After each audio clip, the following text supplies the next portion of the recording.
Международный день родного языка. 23 февраля очень важный государственный праздник. Ну а сейчас я слово предоставлю Прокопьевой Татьяне Аркадьевне. Она, как специалист, филолог, подготовила небольшую информацию о Международном дне родного языка. Я уехала в Удмурт 10 лет назад. Я учитель удмуртского языка. И думала, что я прекрасно владею удмуртским языком. Но сейчас, когда я приезжаю, не всегда понимаю то, что говорят по радио, не всегда понимаю то, что читаю в периодике. Есть новые слова, которые, может быть, когда-то они были искусственно созданы, но они есть, и они прижились. Я думаю, в этом зале точно не надо объявлять. Вы все ее прекрасно знаете.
święszaje, Kyś miłosnojem przyniosło, Ty święszaje, Boś wylękna ścieżka, osobo, Ty święszaje, Odkryty wiele sadore, odnoje wielo, Mur pojosy, ukryli, Та ти не водиш квіта, ти допале, монтачі одної пирно.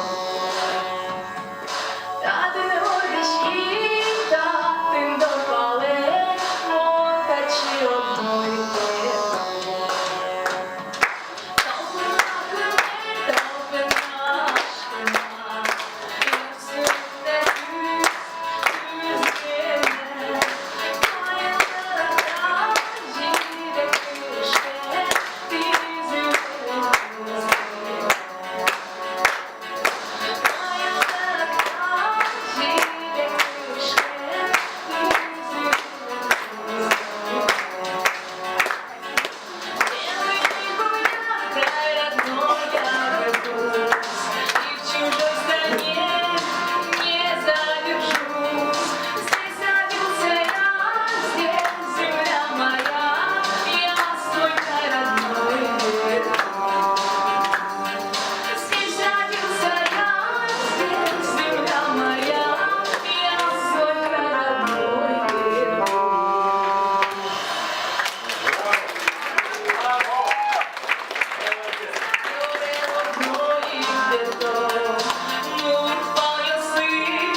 Вот остались слова из детства, да? Нянь, бока, немыр, там вот такие вещи, ну детские такие, да? А сейчас я уже могу сказать, адек, кэк, куй, медведь, кулачик. Да.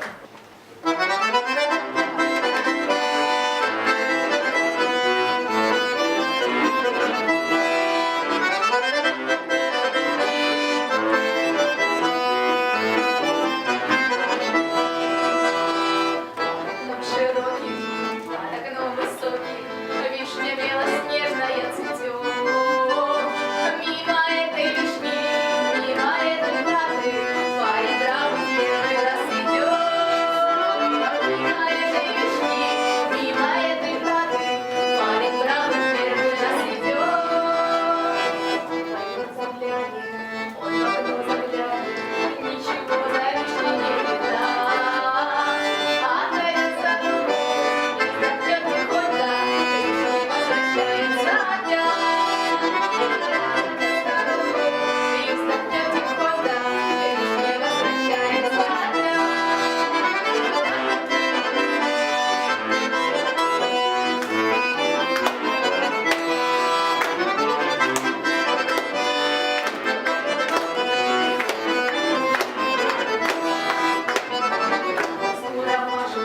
Сяду погадаю, ты скажи, ромашка не твоя.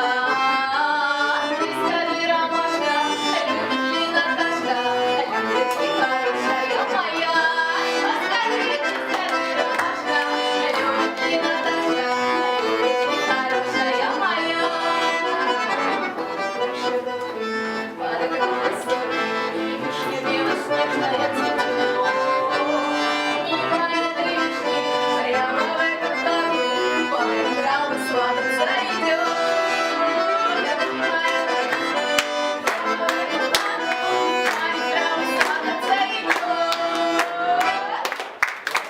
Солдат служит один год легче стало. Господа офицеры, а натянутым нервом и аккордами веры эту песню пою тем, кто бросив карьеру, живота не жалея, свою жизнь проживая, за Россию свою. Тем, кто выжил в Афгане, свою честь не искали, кто карьеры не делал от солдатских кровей. Я пою офицерам, матерей пожалевшим, возвратившим обратно своих сыновей. Офицеры, офицеры, ваше сердце под прицелом за Россию и свободу до конца. Офицеры, россияне, пусть свобода вам сияет, заставляя в унисон звучать сердца. Господа офицеры, как сберечь вашу веру на разрытых могилах? Ваши души хрипят. Что ж вы, братцы, наделали? Не смогли уберечь. И теперь они молча на нас глядят. Вновь уходят ребята, возвращаясь к закатам. Позвала их Россия, как бывало не раз. Но куда же вы уходите? Может, прямо на небо? И откуда-то сверху прощаете нас. Но куда же вы уходите? Может, прямо на небо? И откуда-то сверху прощаете нас. Офицеры, офицеры, ваше сердце под прицелом за Россию и свободу до конца. Офицеры, россияне, пусть свобода вам сияет, заставляя в унисон звучать сердца. Вы простите нас, ребята, вы воспомнили мечты всех времен. И просим нас, мужики, возвращайтесь домой. Хватит этой войны. Здесь нужны отчизны. Офицеры, офицеры, ваше сердце под прицелом за Россию и свободу до конца. Офицеры, россияне, пусть свобода вам сияет, заставляя в унисон звучать сердца.